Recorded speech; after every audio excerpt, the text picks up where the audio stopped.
सर्वोत्तम माँ सरस्वती को मेरा कोटि कोटि प्रणाम। आज मैं पढ़ाने जा रही हूँ क्लास 8 प्रश्नावली 13 आलेखों से परिचय। मैं बता दूँ आलेख का मतलब ग्राफ होता है। जब कभी कभी कोई आंकड़े हमें बहुत ज़्यादा होते हैं जिन्हें हम याद नहीं रख पाते तो उन्हें हम ग्राफ की सहायता से याद रख पाते हैं। जैसे कि एक मैच के द्वारा, ओलंपिक के द्वारा कितने रन बनाए, या फिर जनसंख्या के बारे में, जन्म दर, मृत्यु दर हर साल कितनी बदली। ऐसे बहुत सारे जो पैमाने हैं, आंकड़े हैं जिन्हें हम याद नहीं रख पाते तो उन्हें हम ग्राफ की सहायता से याद रखते हैं। तो उन्हीं के बारे में आज हम पढ़ेंगे, आलेखों से परिचय। तो यहाँ पर चलो हम पढ़ते हैं। और सबसे पहले मैं आपको बता दूँ, ये जो वीडियो है एकदम ही सरल भाषा में है। आप सोच रहे हो रहे 8 क्लास की एग्जाम आ रही है, हम कैसे पास हो रहे हैं, अच्छे नंबर्स लाने, तो ये वीडियो देखो, आपको एक ही बार में समझ में आएगा, याद रखने की ज़रूरत भी नहीं। मैंने एक दो इस पूरे वीडियो में जो भाषा यूज़ की है बहुत ही सरल है और एकदम से छोटे पॉइंट को मैंने समझाया है। तो आप मैं दावे के साथ में कह सकती हूँ आप मेरिट में आएंगे। बस आपको इस वीडियो को ध्यान से देखना है। आशा करती हूँ आप इस वीडियो को ध्यान से देखेंगे, समझेंगे और अच्छे से अच्छे नंबर्स आपको प्राप्त होंगे। अगर आपको पसंद आया हो तो लाइक करिएगा और कमेंट करिएगा कुछ भी अगर प्रॉब्लम हो तो। चलो हम चलते हैं प्रश्नावली 13.1 का 4th वाला क्वेश्चन। इसके पहले वाले वीडियो मेरे प्लेलिस्ट में है, आप जाके देख सकते हैं। निम्न आलेख किसी सप्ताह के प्रत्येक दिन के लिए पूर्वानुमानित तापमान और वास्तविक तापमान दर्शाता है। मैं आपको बता दूं, पूर्वानुमानित तापमान का अर्थ होता है पूर्व में अनुमान लगाए जाते हैं, और वास्तविक तापमान का होता है रियल। मतलब आज हम कभी हम समाचारों में या टीवी मोबाइल में न्यूज़ में पढ़ते हैं 4 दिन के बाद भारी बरसात होने की आशा है, मतलब वो पूर्वानुमानित लगाते हो। कभी ये जो पूर्वानुमानित होते हैं सच भी होता है और कभी नहीं भी होता है। और वास्तविक तापमान बताता है कि कल जयपुर में, उदयपुर में, महाराष्ट्र में इतने डिग्री सेल्सियस बारिश हुई, वो होता है वास्तविक तापमान। तो यहाँ पर हमें किसी सप्ताह के प्रत्येक दिन के लिए पूर्वानुमानित तापमान, सप्ताह का यहाँ पर उन्होंने बताए हैं। एक तो पूर्वानुमानित तापमान और वास्तविक तापमान के बारे में हमें बताया गया। तो हमें यहाँ पर ग्राफ भी दिया गया है प्रश्नानुसार और इसकी सहायता से हमें प्रश्न उत्तर बताने हैं। तो जिस दिन पूर्वानुमानित तापमान व वास्तविक तापमान समान था, इस ग्राफ को आपको पढ़ना ही आता है, फिर भी मैं आपको बता दूं, ये पूर्वानुमानित का चिन्ह है और ये वास्तविक का। तो हमें जिस दिन वो तापमान समान था तो हम देख तो जहाँ पर पॉइंट मिल रहे हैं, दोनों रेखाएं मिल रही है, वहाँ पर समान था। तो यहाँ पर ये देखो मंगलवार के दिन, यहाँ पर देखो यहाँ पर पूर्वानुमानित और वास्तविक तापमान जो था वो समान था, यहाँ पर समान था। फिर हम देख सकते हैं कि बृहस्पतिवार यहाँ नहीं, फिर हम देख सकते हैं शुक्रवार को भी यहाँ पर समान था, और फिर रविवार को। तो हम कैसे लिखेंगे, मंगलवार, शुक्रवार और रविवार को पूर्वानुमानित तापमान वास्तविक तापमान समान था। फिर बी वाले में सप्ताह में पूर्वानुमानित अधिकतम तापमान क्या था। तो पूर्वानुमानित का चिन्ह है डॉट वाला, और अधिकतम तापमान के बारे में हमें पूछा है। तो ये रहा, ये सबसे पॉइंट सबसे ऊपर वो कितने डिग्री पर आ रहा है, वह इस तरफ से देखे थे तो 35 डिग्री सेल्सियस पर आ रहा है। तो सप्ताह में पूर्वानुमानित अधिकतम तापमान 35 डिग्री सेल्सियस था। फिर पूछा है सप्ताह में वास्तविक न्यूनतम तापमान क्या था। वास्तविक वालों को पूछा है, वो भी एकदम कम। वास्तविक की जो चिन्ह है वो स्ट्रेट लाइन, और सबसे कम जो है वो यहाँ पर आ रहा है। यहाँ पर हम देख सकते हैं कि कुछ भी नंबर नहीं लिखे तो आपको समझना होगा 15 और 20 के बीचों बीच आता है 17.5। तो यहाँ पर इसका हम उत्तर लिखे थे, सप्ताह में पूर्वानुमानित अधिकतम तापमान 17.5 डिग्री सेल्सियस था। फिर हमें पूछा है 30 दिन वास्तविक तापमान व पूर्वानुमानित तापमान में अंतर सर्वाधिक था। ये थोड़ा सा हटकर प्रश्न है, लेकिन घबराना नहीं है, मैं आपको अच्छी तरह से समझाऊंगी। आप इसे हमें पहले पूछा क्या उस पर प्रश्न तो एक बार वापस पढ़ लो। कभी क्या होता है तो प्रश्नों तो समझ ही नहीं पाते। 30 दिन वास्तविक तापमान व पूर्वानुमानित तापमान में अंतर सर्वाधिक था। मतलब यहाँ पर देखो, सोमवार को उन्होंने देखो पूर्वानुमानित तापमान कितना बताया था 15 डिग्री, लेकिन कितना हुआ था 17.5। ठीक है, वास्तविक तापमान ये रहा। फिर यहाँ पर देखो, यहाँ पर तो गैप कम ही रहा था, ज़्यादा कुछ अंतर नहीं रहा। फिर हम देख सकते हैं बुधवार को कितना था, ये 25 है और ये 30 पे आ रहा है, यहाँ मतलब 5 का आ रहा है, 5 डिग्री सेल्सियस का हमें अंतर आ रहा है। मुझे लगता है ये वाला जो स्पेस है वो थोड़ा लॉन्ग है, लेकिन कितना है वो हमें नंबर लिखना है। ये तो 8 तो आ रहा है 15 डिग्री पर, जो कि वास्तविक है, और जो पूर्वानुमानित वो है वो कहाँ पर गया है, उन्होंने कितनी बताई थी, पूर्व जो अनुमान लगाया था वो कितना था। तो यहाँ पर देख सकते हैं, यहाँ 15, 20 और 25 के बीचों बीच आ रहा है, मतलब 22.5। तो ये वाला जो है वो सबसे ज़्यादा था ये वाला, और किस दिन ज़्यादा था, बृहस्पतिवार। तो यहाँ पर लिखे थे गुरुवार भी बोल सकते हैं। बृहस्पतिवार वास्तविक तापमान व पूर्वानुमानित तापमान का अंतर जो था सर्वाधिक था। ठीक है, चलो हम चलते हैं आगे के क्वेश्चंस में, 5 वाले में। फिर हमें यहाँ पर पूछा है निम्न तालिका प्रयोग कर रेखिक आलेख बताइए। रेखिक आलेख मतलब समय के साथ में बदलते रहते हैं। तो हमें यहाँ पर देखो कुछ आलेख बताए गए हैं। पहले ये वाला ये है, विभिन्न वर्षों में किसी पर्वतीय नगर में हिमपात के दिनों की संख्या हमें यहाँ पर बताइए। ये हमारा जो है पैमाना है, इस पैमाना यहाँ पर हम लिखे गए, इसी आलेख के द्वारा हमें यहाँ पर सूचनाएं सब बताई गई। 2003 में कितने दिन थे पर्वतीय नगर में हिमपात, हिमपात मतलब बर्फ का गिरना। विभिन्न वर्षों में किसी पर्वतीय नगर पे हिमपात के दिनों की संख्या यहाँ पर हमें बताई गई है। 2003 में 8 दिन गिरे थे, 2004 में 10, 2005 में 5 दिन और 2006 में 12। कभी कभी जैसे कि जम्मू कश्मीर है, ठंडे इलाकों में वहाँ पर जो बर्फ़ होती है वो कंटिन्यू गिरती रहती है, कभी ज़्यादा गिरती है कभी कम गिरती है। तो वहीं पर वहाँ पर उसी के आधार पर उन्होंने एक ग्राफ हमें बनाने के लिए बोला है और ये सूचनाएं हमें बताई गई है। तो आओ चलो हम बनाते हैं। पहले तो यहाँ पर मैं बता दूँ कि हिमपात के दिनों की संख्या इस तरफ आएगी वाई अक्ष की तरफ, और यहाँ पर जो होता है वो समय आता है, मतलब वर्ष हो गया, टाइम हो गया, वो सब 2003, 2004, 2005 और 2006। फिर हमें सबसे पहले हमने पैमाना क्या रखा है, एक्स अक्ष पर 2 इकाई बराबर 1 वर्ष। एक्स अक्ष है 2 इकाई मतलब 2 खाना, 1 वर्ष है तो 2003, 2004 और 2005। फिर हिमपात, फिर हमें वाई अक्ष पर हमने कैसे रखा है 2 इकाई बराबर 2 दिन, मतलब हर एक पॉट्स में 2 का अंतर रहेगा। यहाँ पर देखो 4 और यहाँ पर 6, 2 इकाई है और अंतर भी हमारा कितना है, हमें कितना रखा है 2 दिन का, तो 4, 6 इसी तरह। और हमें देखो किस तरह पूछा है, वर्ष 2003 में 8, तो हमें चलो बना लेते हैं हम पहले ग्राफ। तो हमने यहाँ पर 8 बना दिया। फिर हमने 2004 में कितने दिन हिमपात हो रहा है, 10 दिन हो रहा है। फिर 2005 में कितने दिन हो रहा है, 2005 में देखो यहाँ हमें पूछा है 2005 में, लेकिन यहाँ पर आप देखेंगे कि यहाँ पर तो 5 है ही नहीं। फिर आप टेंशन में आ जाएंगे, ऐसा नहीं है। 5 कहाँ होगा, 6 और 4 के बीचों बीच ही होगा 5, इसका मतलब ये आएगा। तो वैसे यहाँ पर ये जो हम आगे करते हैं इसे इस हाथ को, तो ये पॉइंट यहाँ आ रहा है और नीचे से 2005, तो ये आ गया हमें पॉइंट मिल गया। फिर पूछा है 2006 में कितना, 12, तो बस 12 तो स्पष्ट रूप से दिख रहा है वाई एक्स की तरफ से, तो ये रहा 12। और उसी सीध में हम अगर नीचे आते हैं तो ये रहा हमारा 2006। इसका मतलब यहाँ पर तो हमें प्रश्न नहीं पूछा है, बस ग्राफ ही बनाने को बोला है। तो आप इस तरह से यहाँ ग्राफ बना सकते हैं, आपको पूरे में से पूरे नंबर प्राप्त हो गए। फिर हमें पूछा है इसी में 5 वाले क्वेश्चन में हमें ए और बी 2 पूछा था।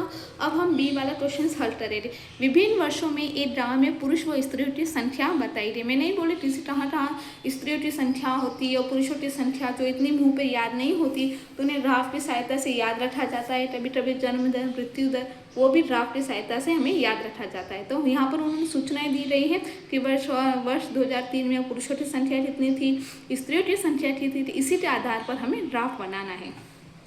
तो यहाँ पर आप देखो पॉइंट वाला है, थोड़ा सा पॉइंट वाला है, तो आपको बिल्कुल भी डरना नहीं है।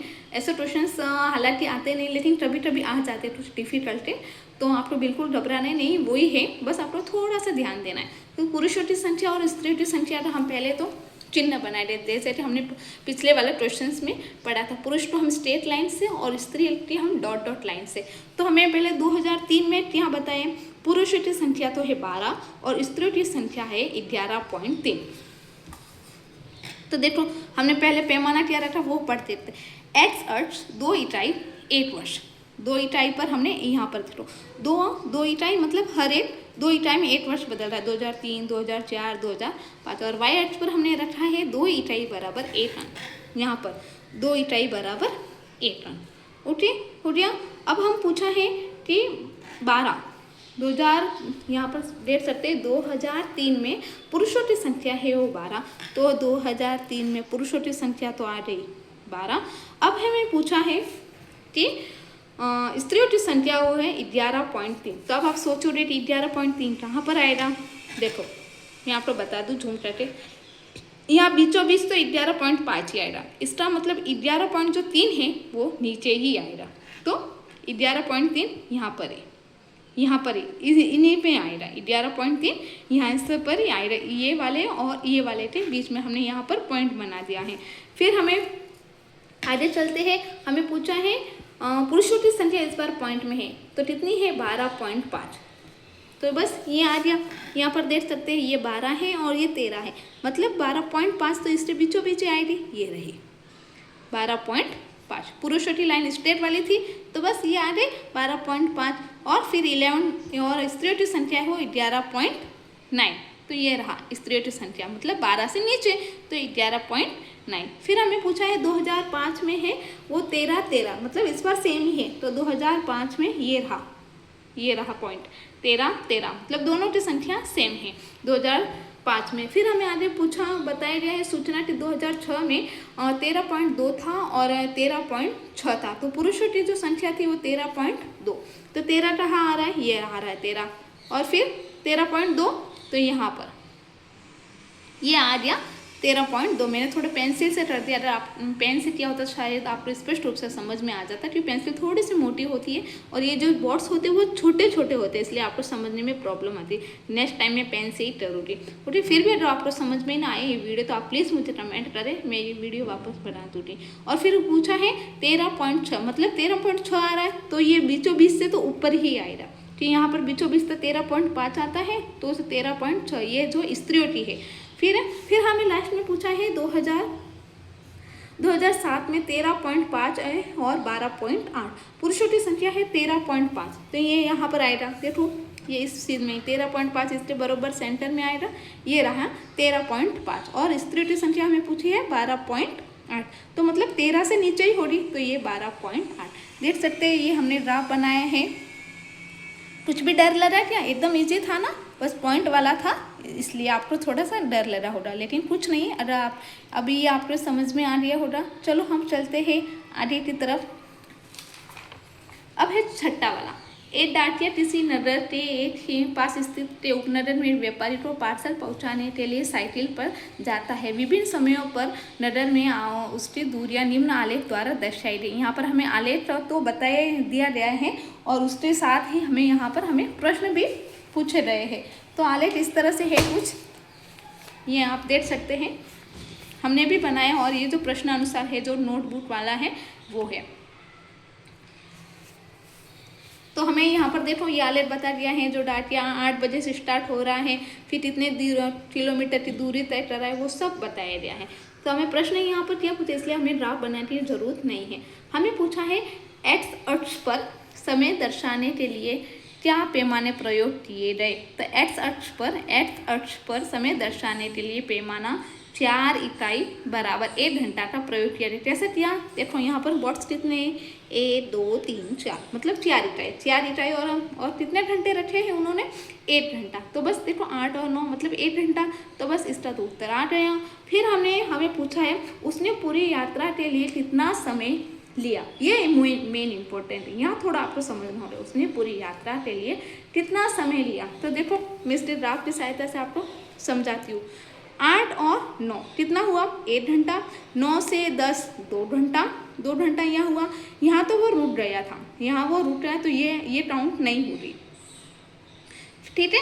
फिर वापस यहाँ से देखो ये तो ये 2 और ये पहले इसको हम काउंट कर लेते हैं। फिर हमें यहाँ से 10:30 से 12 के यहाँ पर, तो जो उत्तर जो हमारा आ रहा है वो 3.5 घंटे आ गए हमारे। उसने पूरी यात्रा के लिए 3.5 घंटे यूज़ किए, उसने पूरी यात्रा के लिए 3.5 घंटे का समय लिया। इस तरह देखो 1 ये 2 और फिर ये 10:30 से कहाँ तक 11:30 बजे तक 3 घंटे तो ये हो गए, और ये जो रुका वो भी उसका काउंट हो रहा है क्योंकि वहाँ पर वो रुका है, लेकिन वो भी उसके किलोमीटर में ही आता है, तो ये रहा आधा घंटा। तो बस हो गया ना 1 2 और ये यहाँ से देखो ये रहा 10:30 से और यहाँ पर ये 11:30 बजे तक, तो 1 2 3 और ये आधा घंटा, तो 3.5 घंटा। फिर हमें पूछा है व्यापारी के स्थान के नगर की दूरी कितनी थी, तो व्यापारी के स्थान के नगर से दूरी कितनी थी, तो व्यापारी का स्थान का ये रहा व्यापारी का स्थान और नगर की दूरी आ रही है यहाँ पर, तो वो पूरी कितनी थी, देखो कितना आ रहा है सबसे ऊपर, मतलब 22 किलोमीटर की दूरी थी। तो व्यापारी તે સ્થાन नडर से दूरी 22 किलोमीटर है। क्या डाकिया रास्ते में कहीं रुका? विवरण दीजिए। तो हाँ, बिल्कुल वो रुका, यहाँ पर देख सकते हैं। और फिर हमें पूछा है कि आपने कैसे पता चला, वो भी मैं बता दूँगी। तो हाँ, वो यहाँ पर रुका है। और कहाँ पर रुका है? वो 10 बजे से, देखो 10 और 11 के बीचों बीच आ रहा है, मतलब ये 10:30 बजे, 10 और 10:30 के बजे वो रुका है। कितने किलोमीटर की दूरी पर? 16 किलोमीटर की दूरी पर। तो हम इस उत्तर में कैसे लिखेंगे? हाँ, डाकिया रास्ते में रुका। विवरण, डाकिया 16 किलोमीटर की दूरी पर 10 बजे प्रात से 10:30 बजे तक रुका। यह आलेख के क्षैतिज भाग से दर्शाता है। हम कैसे पता चला 10 से 10:30? तो हमें क्षैतिज भाग मतलब ये वाला एक्स, इसी से हमें पता चला ना। फिर हमें आगे पूछा है किस अंतराल में उसकी चाल सबसे अधिक थी। यहाँ पर भी आपको थोड़ा हार्ड लगेगा, लेकिन कोई बात नहीं। किस अंतराल में उसकी चाल सबसे अधिक थी? तो देखो यहाँ पर मैं आपको बताती हूँ कौन सा अंतराल है। आपको देखो ध्यान से देखना है। 8 और 9 बजे के बीच वो कितने किलोमीटर की दूरी तय कर रहा है? ये 0 से स्टार्ट हुआ है, तो उसने यहाँ 1 घंटे में 10 किलोमीटर की दूरी तय की। फिर वो यहाँ से स्टार्ट होता है वापस 1 घंटे में 10 से ये 16, तो यहाँ पर तो वो 1 घंटे में 6 किलोमीटर चल रहा है। यहाँ तो वो रुक ही गया था। फिर वापस वो 16 से स्टार्ट होकर 22 किलोमीटर पर जा रहा है। यहाँ पर उसने 4 किलोमीटर, मतलब 1 घंटे में 4 की। यहाँ तो वो रुका रहा, यहाँ पर उसने 1 घंटा में 6 की, और यहाँ पर उसने 1 घंटे में 10 थी। इसका मतलब सबसे स्टार्टिंग वाली जो दूरी थी उसकी जो चाल थी सबसे अधिक थी। तब थी 8 बजे से 9 बजे। हम सुबह सुबह जल्दी में जाते हैं तो कितना फास्टली जाते हैं ना, लेट हो जाएगा स्कूल के लिए। मतलब सबसे स्टार्टिंग चाल जो थी वो सबसे अधिक थी। स्टार्टिंग वाली चाल जो थी वो सबसे अधिक थी। तो हम लिखे थे प्रातः 8 बजे से प्रातः 9 बजे के बीच उसकी चाल सबसे अधिक थी। अब हम इसके सबसे लास्ट वाला जो क्वेश्चन करेंगे वो है 7 वाला। बहुत ही आसान है, आपको घबराना नहीं है। आपको समझ में तो आ रहा है? प्लीज़ आप मुझे कमेंट कीजिएगा कि आपको ये वीडियो कैसा लगा। निम्न आलेख में कौन कौन से आलेख समय व तापमान के बीच संभव है? तर्क के साथ उत्तर देना है। तो यहाँ पर हमें 4 ग्राफ जो मैंने बताए गए हैं, और हमें बताना है कि समय और तापमान के साथ ये आलेख जो है वो संभव है कि नहीं। तो हम फर्स्ट वाला आलेख देख सकते हैं। यहाँ पर उन्होंने बताया है कि समय के साथ में जो है कि तापमान बढ़ रहा है। तो हो सकता है समय के साथ तापमान बढ़ सकता है। तो हम यहाँ उत्तर कैसे लिखेंगे? आलेख 1 में दर्शाया गया है कि अलग अलग समय पर तापमान बढ़ रहा है, अतः इसी कारण समय व तापमान के बीच आलेख संभव है। फिर हमें दूसरा वाला हम देखते हैं। तो दूसरे वाले में हमें बताया है कि तापमान समय के साथ में घट रहा है। हो सकता है कि कम भी हो सकता है, कभी कभी किसी आदमी हो या कुछ भी हो, समय के साथ में तापमान घट सकता है। तो ये भी आलेख संभव है, लेकिन इसे हम लिखेंगे कैसे? देखो ये तापमान घट ही रहा है, नीचे की तरफ जा रहा है। तो हम लिखेंगे आलेख 2 में दर्शाया गया है कि अलग अलग समय पर तापमान घट रहा है, इसी कारण समय व तापमान के बीच आलेख संभव है। अब हम तीसरे वाले आलेख में जब देखते हैं तो उन्होंने देखो समय एक ही है, समय तो यहाँ पर एक ही है, लेकिन तापमान जो है वो ठीक बढ़ता ही जा रहा है। तो ये पॉसिबल नहीं है। सपोज करो किसी इंसान का 4 ही बजे पर 20 डिग्री, 30 डिग्री, 40 डिग्री ऐसा होना संभव है क्या? नहीं, ये संभव नहीं हो सकता। ये जो आलेख है उन्होंने गलत बताया है, ये संभव नहीं है। समय और तापमान के बीच ये आलेख जो है वो संभव नहीं है। तो हम इसे विवरण के साथ में लिखेंगे। आलेख 3 में दर्शाया गया है कि एक ही समय पर तापमान भिन्न भिन्न है। तो तापमान भिन्न ही है, देखो ये जो बदल रहा है। सपोज करो यहाँ पर 20 डिग्री होता, 30, 40, 50, तो बस वही बात वही यहाँ बताई गई है। आलेख 3 में दर्शाया गया है एक ही समय पर तापमान भिन्न है, जो कि संभव नहीं है, अतः इसी कारण समय व तापमान के बीच आलेख संभव नहीं है। फिर हम 4th वाले आलेख में जब देखते हैं तो ये समय के साथ में तापमान, समय तो बदल रहा है लेकिन तापमान एक जैसा है। हो सकता है ये भी कितनी बार हो जाता है कि समय जैसे कि 8 बजे तापमान उसका 40 डिग्री था, फिर 5 बजे 40 था, 50 था, ऐसा हो सकता है, ये संभव हो सकता है। तो इसको विवरण के साथ में लिखे थे। आलेख 4 में दर्शाया गया है कि अलग अलग समय के साथ तापमान एक समान है, जो कि संभव है, इसी कारण समय व तापमान के बीच आलेख संभव है। इस तरह हमारी जो प्रश्नावली है 13.1 वो पूरी सॉल्व हो गई है। मैंने पूरी तरह से आपको समझाया है। फिर भी अगर आपको कहीं समझ में नहीं आए तो प्लीज़ आप मुझे कमेंट करके बताइए, मैं और अच्छे वीडियो लाऊंगी। आशा करती हूँ आपको ये पूरा समझ में आ गया हो। प्लीज़ मुझे आप पूरा वीडियो देखें और अच्छे से अच्छे नंबर प्राप्त करें। अगर आपको पसंद आया हो तो लाइक करें, सब्सक्राइब करें, कमेंट करें। Okay, Vande Mataram. Thank you.